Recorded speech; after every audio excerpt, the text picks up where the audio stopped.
We should mention that in addition to your solo spots, you also participated in a number of non-competitive performances with various teammates, coaches, and special guests. Two of the more memorable ones of those were the duet you did with CeeLo Green on Play That Funky Music, another Nate Morton favorite, not surprisingly, and of course your duet with one of the most beloved musical icons we got, Smokey Robinson. Not a bad entry for the old resume. Did Smokey offer you any tips about music or show business or life in general? Actually, when I got there getting ready, because we were going to go rehearse, they're like, McDavid, you got to get ready fast. Like, and anybody that knows me, I'm like 5 minutes behind, but I was able to get ready in negative minutes. Like, I sped time up and got ready super fast. Mm-hmm. And they're like, he wants to meet you. I was like, oh my goodness, you kidding me? And we went in this one. There was like this, like, you know, building next to the building that we sing in, and he was up there, and I was like, oh my gosh, you know, think he's going to give me a handshake, and he pulls me in for a hug, and he was just, I was like, he was saying stuff, and I like put my hand on it, and I'm like, you're telling me this right now, Smokey Robinson on a couch in Hollywood, and I had to like touch him again. I'm like, this is what's happening. Yeah, surreal, huh?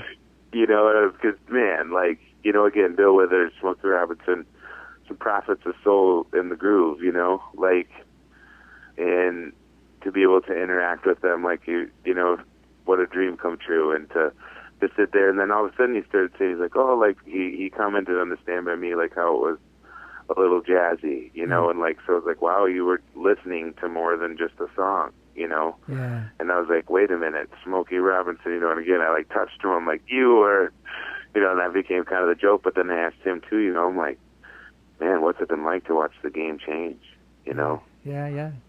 So many times over, enough about me, you know, like, this is you, like, it was just crazy, man. It was like, wow, this is happening, you know, and then with that appreciation and that, you know, foundation built, we went in and sang Cruisin', and it was just, that was one of the coolest musical moments of my whole life. I'll never forget a second of that. You can't put a dollar value on something like that. You know, we said, do you want this suitcase full of money, or do you want to sing with Smokey Robinson? You know, it's like, right. Money comes and goes. And, you know, it's interesting you say that. Obviously, he's deep into music, and he remains. I mean, talk about writing some amazing classic songs and doing some amazing classic vocal performances on wax. And, you know, the thing about him is he'd write an awesome song and just give it to the Temptations. You know, he didn't even, like, care about recording it himself. And, I mean, classic stuff. So, yeah, I mean, everybody loves him. I mean, the Beatles, to a man, you know, they all loved Buddy Holly and various people. They all loved Smokey Robinson. There was a certain type of singing they even did in the Beatles. The bridge of This Boy, going back to like '63, John Lennon called it "Doing a Smokey." You know, the way he comes out of the bridge on that. I mean, they're very conscious of him. Oh, cool, dude. Thanks for that little nugget. That's cool. Yeah, that's a VH1 for sure. Yeah, believe me. Awesome. I got a million of them. Believe me. Well, in the end, you didn't finish in first place, but you did manage a very respectable third, which is still quite an accomplishment considering the size and talent level of the pool you started in at the outset of the show. I won't say you beat the odds, because you deserved it. You know, you earned it every week. But, I mean, some of the people that were dropping off were pretty amazing singers. Was the guy's name Trevin? Yeah, he was phenomenal. He was. Sure. I mean, that guy was like, and to be his age and to sing that well, I think that's my favorite season of The Voice. I can't admit to watching every single one, but, you know, I was pulling for you and him and Terry McDermott, these various people. I had other seasons I kind of really didn't have a horse to bet on, and I'd watch it to catch, you know, Nate and the band. Like you said, those guys are such great players. All of them, Merkovich, Sasha, you mentioned, the whole band. It's just amazing to listen to them work. Because while you got to worry about one song or maybe two, you know, depending on what's happening that week, these dudes play every song. You know, it doesn't matter who's up there and what style it is, and they play every song, every gig, and that's amazing that they can learn that much material that quickly and deliver it so flawlessly every week. Right, man. Yeah, it's didn't go unnoticed from this camp for sure, to say the least. Well, I know that on one level, you know, I'm sure you were eager to get home and resume some type of normal routine, but was there also some part of you that was a bit disappointed that your run on the show had come to an end? Because, you know, let's face it, it was a very exciting and unique experience. Right. It was amazing. I was to be honest, I was excited to be home because that was the longest I've ever been away from my gal, the longest I've ever been away from my kids. Mm-hmm. But then, to go back to even the fire thing, like I remember I was sitting at the grand piano and like they were testing the fire and they had the go-go dancers and during rehearsal, Nate had an afro wig on, like playing, and Merkovich goes, he's like, because we had in-ears, so it's like, he was like in my brain, he's like, Nicholas, he's over at his keyboard, and I look over, and he goes, look at this, dude, take this in. Yeah. He's like, look at that fire, look at those dancers, look at Nate. Right. And it was like, that's still like, I remember even opening for the Avett Brothers, there's those moments where I hear Merkovich step back in my brain and he's like, Nicholas, look at this, take this in. Yeah. And I do, you know what I mean? So like, and that was it. Like, yes, I was sad to leave, but I knew that the relationships that were forged on that show were relationships that weren't going to go away just because I did, and I knew that the experiences on that show were valuable lessons to lift, my level of understanding and just my life into a new level. Like, you know what I mean? I wasn't sad by anything. I couldn't believe I was on there from the beginning to the end. I was on there as long as I could be on there. Yeah, literally, yeah. You were along there as long as anybody else. Well, after the show was over, your new fan base, myself included, was eager to hear what you were going to be putting out musically in your post-voice career. Based on the material you covered on the show, you could have gone a number of different ways. The thing I knew for sure was that there was going to be positive messages in all the songs because I noticed how important and essential that was to you with your song selections on The Voice. So in 2013, when you released your Say Goodbye EP, I think you might have surprised some of your listeners by going with a somewhat country feel on the title track. And steel guitar was an element you hadn't employed at all when you were on The Voice, though I'm sure Blake Shelton would have loved it. And you used it with a subtlety and a maturity, which I found quite appealing. I mean, I dug the track. It wasn't what I was expecting, but I dug it. And you also reworked You Are So Beautiful, giving it a funkier vibe. And that was the original way that the band and I came up with. And then they made us do it that way. So I was like, well, we gotta, because we love that that line, Yeah. Like that groove town on it, man. We're like, we gotta let the people hear that. There's also a nice groove track on there called Start With Now, which I like a lot. Awesome. But my personal favorite on the EP is a track called Anything But Quiet. That's the one that seems to be playing in my head at those random moments when you're not expecting it and a tune pops in your head. That seems to be the one that's hooked into me. What's the story behind that song? I remember hearing, like, how I write is I just listen. And for that song, it was like this, like, for I lose part, Mm-hmm. Right.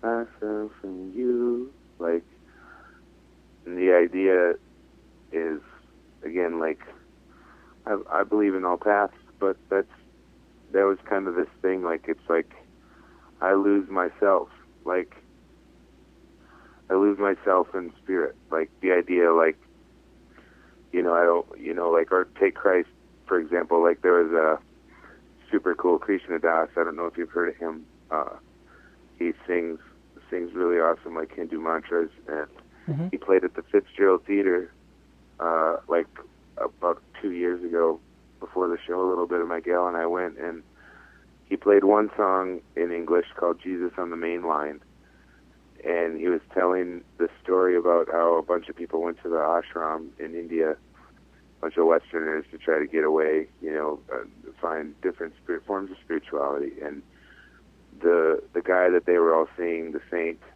he had told one of the white guys to go meditate like Christ, and the guy said, they're like, oh my gosh, Maharaj, he spoke to you.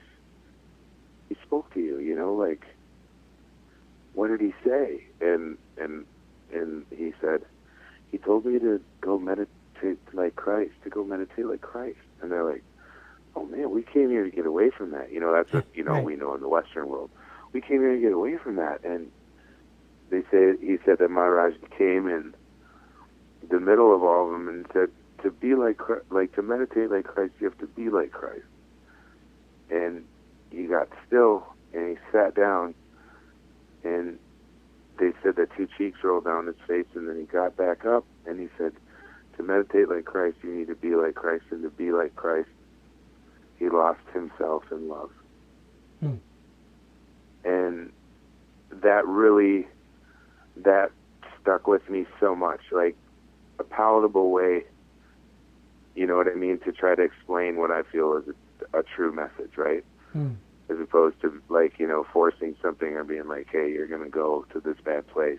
Yeah. Being like, no, just you lose yourself in love.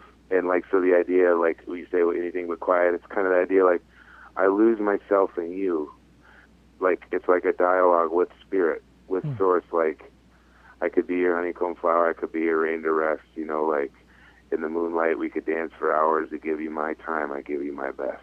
Yeah, I want to play that song and let everybody hear it. Awesome, thank you.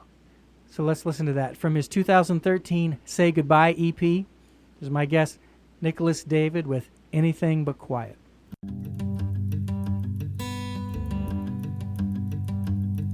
I could be your honeycomb flower, I could be your rain to rest.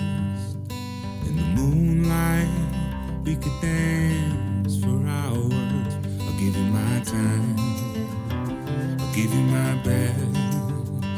I'll give you my time, I'll give you my best.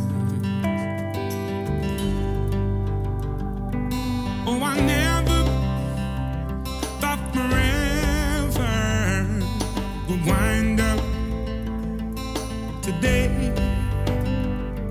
If I ever made you lonely, if I ever scared you true, please forgive me. It may take forever, but I'll make it up to you. Please forgive me. It may take forever, but I'll make it up to you. For I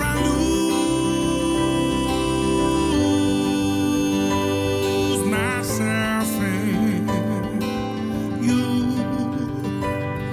For I lose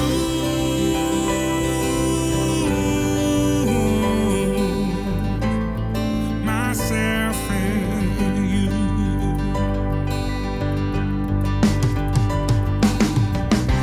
Anything but quiet, of excuses and accomplishments. We're all going somewhere. Someone somewhere is nowhere. Suddenly life stops living and becomes routine. Suddenly life stops living and becomes routine. For I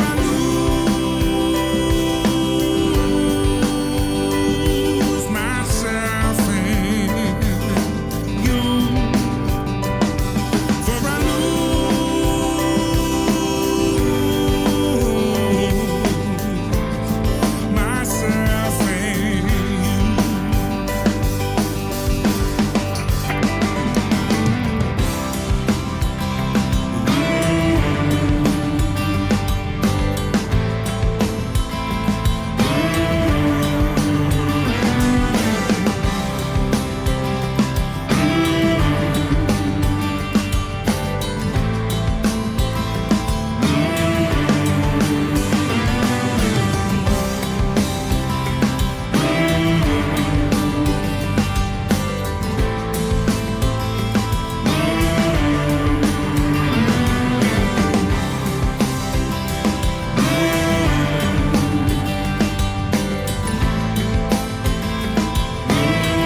for hours. I'll give you my time. I'll give you my best. I'll give you my time. I'll give you my best.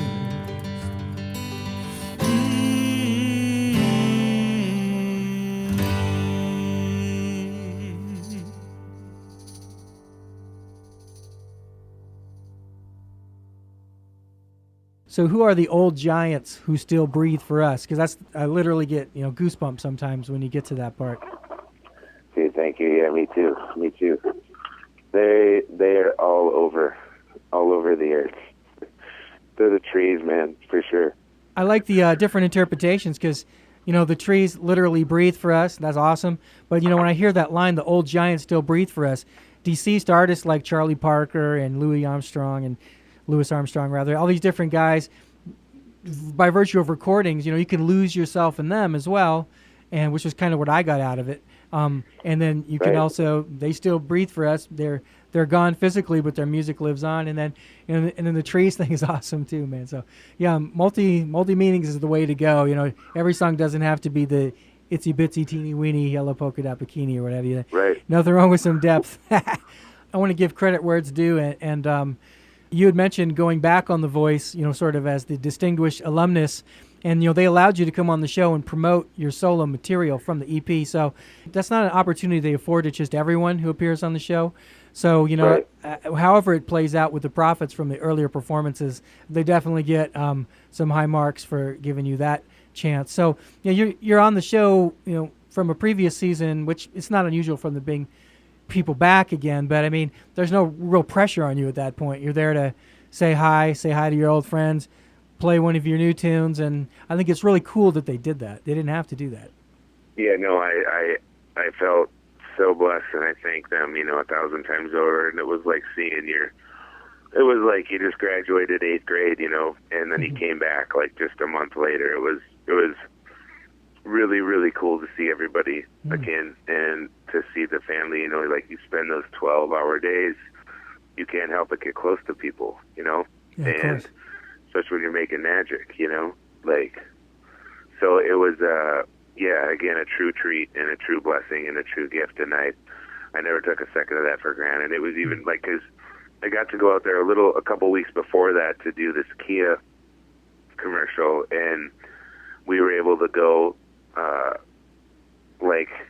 they were filming some of it at a different lot, and then they were filming the other part at the other lot, and they're like, okay, Nick David, you remember how to get into the Universal lot, and of course, there was cameras in the car, and there was a caravan of people, but I got to I was like, oh yeah, I remember how to get my way around the back lot at Universal Studios in Hollywood. I was like, wait a minute, what? You're an insider now, man. You're not the unwashed public like the rest of us. You're like an experienced entertainer now.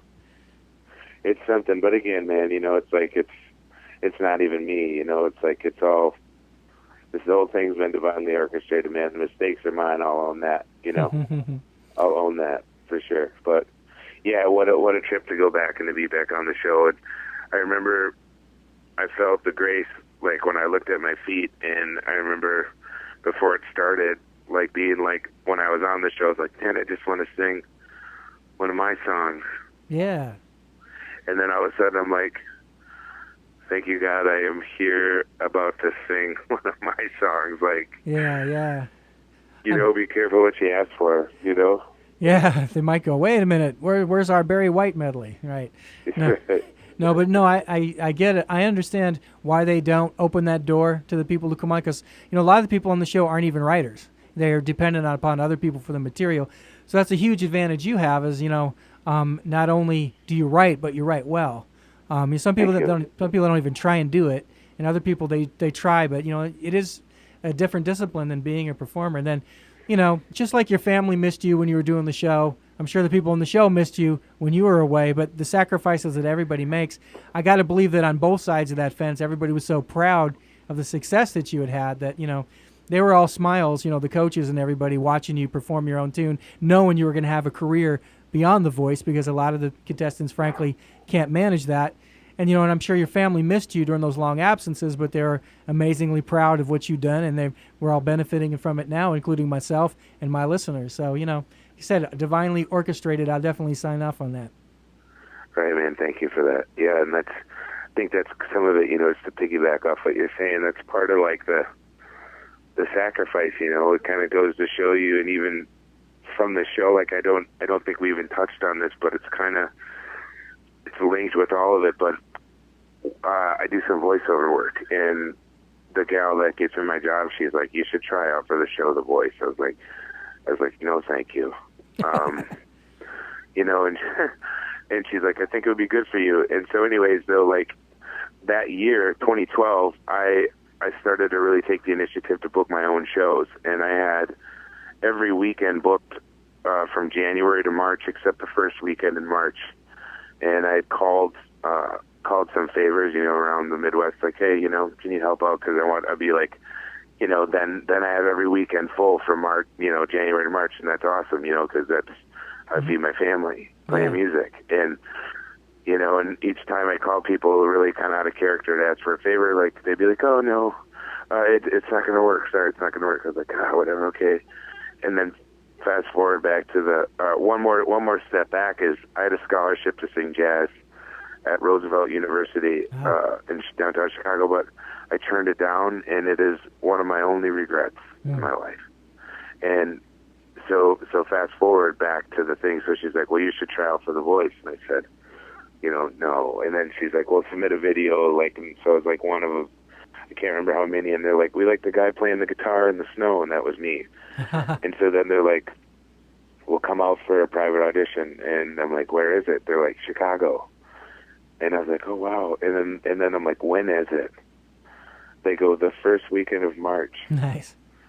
And I go, "Okay, I got quiet again, the Me movie. I'm like, "Okay, I hear you, Source. Like, you got this." And it was crazy. Like, we went there, and then on the way there, I'm like, "Wow, this is Chicago." Like, the last time I was heading was Chicago with the potential to change my life was college.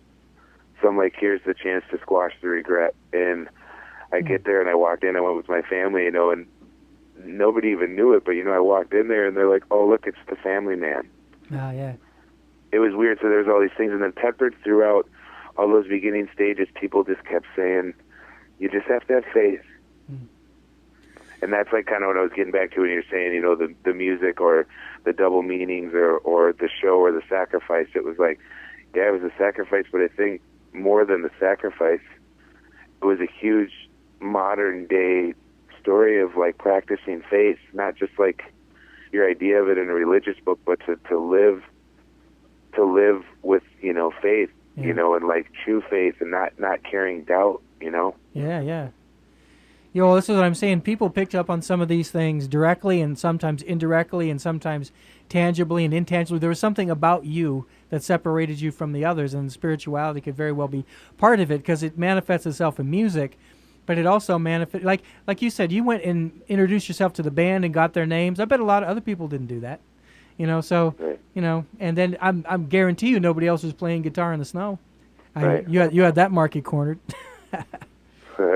Yeah, it's funny though. Like you look back and you go, "Wow, the only weekend I have open is the one," and it wasn't even your idea to be on the show. Someone else suggested it. You were kind of had to be talked into it. So, yeah, the divine orchestration. There again, I've had experiences in my own life that make me wonder about these things too. That it couldn't be a coincidence that certain events happened the way they did when they did. I don't want to take it any further than that, but I'm just saying this. I completely relate to what you're saying. Well, after all this voice, let's talk about some of the other gigs you've done. I mean, you're pretty much a hero in the state of Minnesota. I mean, I was pulling for you here in Arizona, but anytime somebody has that connection, you're representing, as they say. So you're kind of like the returning hero after The Voice, and then there was a lot of opportunities for you. Even though I know you're a bit known anyways, obviously national television changes things. For example, now you're singing at Vikings games. Right, that was awesome. Yeah. A lot of people in your position might have considered relocating to the few remaining music industry hubs, L.A., New York, Nashville, and you decided not to take that route. Why did you want to stay in the area? Because first and foremost, is my family, and my family's here. You know, this is where we come from. This is where my, you know, my grandparents, my aunts, my uncles, my mom and dad, my wife's, you know, mom and dad, her family. It's like family's huge, and family's big in our family, if that makes sense. And like, it's like you can always go to LA, you can always go to Nashville. You know what I mean? But like, and even what I'm finding more, like, since we've been touring a bunch, is like home really is where you make it. But it's like there is something special to be said about home, where your roots are, you know, and especially like not just your intermediate family, but many generations. And that's why I'm happy and blessed and honored to call Minnesota home, you know, because it's not only, you know, where we live, but where my family has lived for many generations.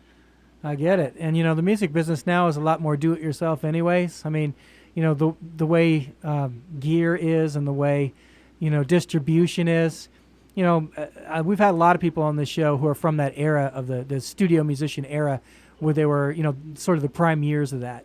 And, you know, they bemoan and the fact that it doesn't exist anymore, but they kind of understand why. But, you know, as that door closed, people like me, I can go make a CD now and market it directly to people. There's a glut of material out there as a result, but you can be based in Minnesota or Nova Scotia or, you know, Baja, Mexico, or anything you want, and kind of have that shot at having a CD single that takes off. Whereas in the past, you kind of had to be New York, LA, Nashville. Maybe the Bay Area was another one that had a music scene. But I got to believe that even if the music business was exactly like it was in the 70s, we still couldn't pull you out of Minnesota. That's like you say, you're rooted there, and cool. That's one of the things that makes you, you know, a little bit different. It's great. Well, at the beginning of 2014, you started posting a blog called A Beard's Eye View to keep your fans up to speed on your touring activities. You've been posting photos and helping cross-promote the various venues you've been performing at, which is neat, and also some of the musicians you've been encountering. You know, speaking of which, have you kept in touch with any of the old Voice Amigos, the other performers? Because it seems like there could be some opportunities for some gig swapping. Right. I did in the beginning when we were able to finally play again. I did some shows. We had 2 sold-out shows in May at First Ave, like last year. And I brought out Trevin and Melanie and Terry and Todd Kessler, and that was awesome and so much fun to see them. And I know it was like that show, those 2 nights, you know, with the love that Minnesota gave me by freaking selling it out. It was crazy. I wanted to give them a thank you, you know, and so we really did it up. And then there was a Chicago show that we played with Todd Kessler's band. And when we were in Seattle, we were going to try to get together with Michael Wassman on the Ava tour, but then that adventure proved to be, you know, an adventure in itself that didn't allow for a lot of other time than adapting and learning to grow at a rapid rate. Yeah, there are logistical issues at all times. But by gig swapping, I mean, you know, you're based in Minnesota. There might be some fans of Terry McDermott in Minnesota, and, you know the lay of the land, and then I'm not saying you're going to Scotland, but, you know, somebody else in another part of the country. It just seems to make sense that you guys would network after the show, because who says that those relationships have to just die just because that season's over, you know? And I know there are a lot of different artists who come on the show that people do want to continue to follow. There's a lot of excitement about it, but they have to understand it takes time to, you know, go in the studio and produce an album. And that's why it's good that you did a 4-song EP and got some material out there relatively quick, so you could still ride the wave of that momentum. But, you know, as I said, the type of people that keyed in on you, they would have waited a year or 2 for you to put something out and still been interested. You know, because if you're a legitimate artist, you have to have that vibe about you. I mean, if you have an expiration date, you know, I kind of question, you know, how deep you really run as an artist. Okay, well, this is the part of the show where I like to blow the guest's mind with some obscure trivia about them. So this is yours. Is it true that you once auditioned to play the part of a Munchkin in a production of The Wizard of Oz? Yeah, it was. That's cool, dude. Nice one. That was like second grade or third grade, like a little bit after. Like that's when our folks, like, were all the moms of the neighborhood were like, you know, oh, let's let the kids try their hand at piano lessons or track and field or, you know, theater production. I remember they like asked me to sing Happy Birthday, and I was so shy, and I couldn't even do it.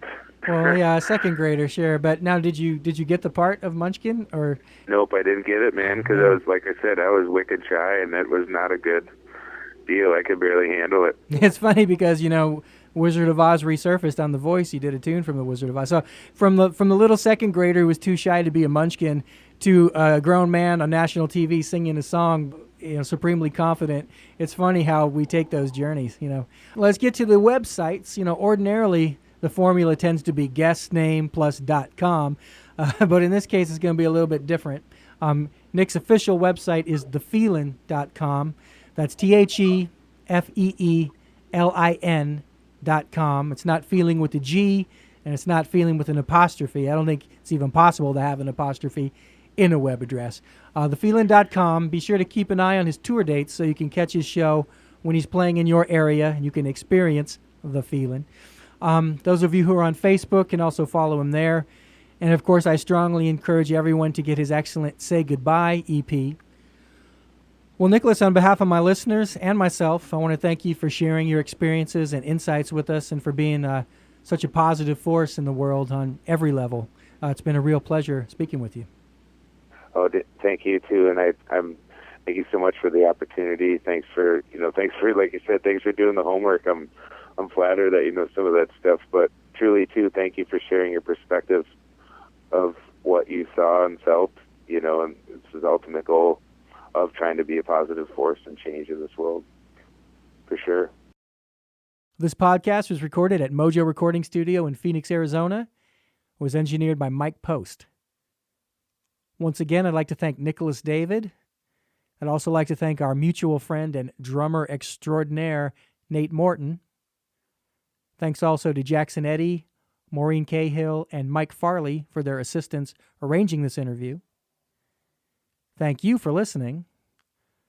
We're going to close the show now with still more fine examples of Nicholas David's skill as a vocalist. Again, I want to encourage everyone to support this talented artist by rushing out and getting his excellent music. Don't do it tomorrow. Don't do it the next day. That isn't good enough. You got to start with now. That's right now. Yeah, baby.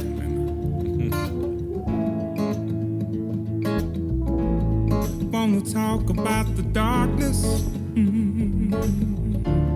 Well, you gotta see the light. There's a million ways home. Better do your talk. You better put up a good fight. Cause some days are gonna be crazy. Hey, others gorgeous just the same. Or do you walk with some stillness in your days? Or do you wrestle with hate? They say, where's your faith in people? Ooh, I expect them to be great. I never give anyone a clean slate. I need to let it all go. I know. I'm gonna start with now. I'm gonna start with now. I'm gonna start with now. I'm gonna start with now.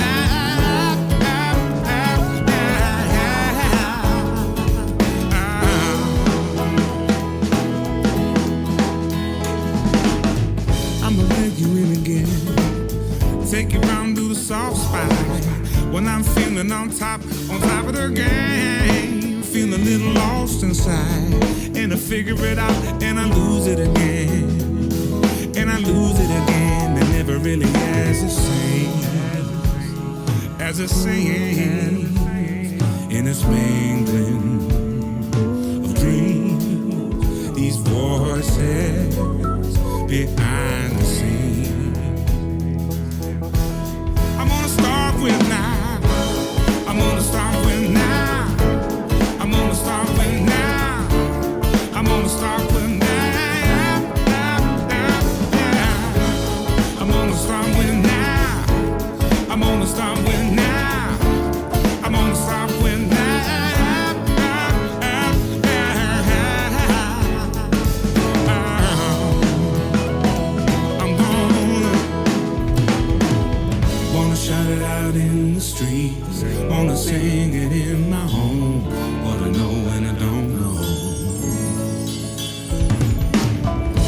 shout it out in the streets, wanna sing it in my home.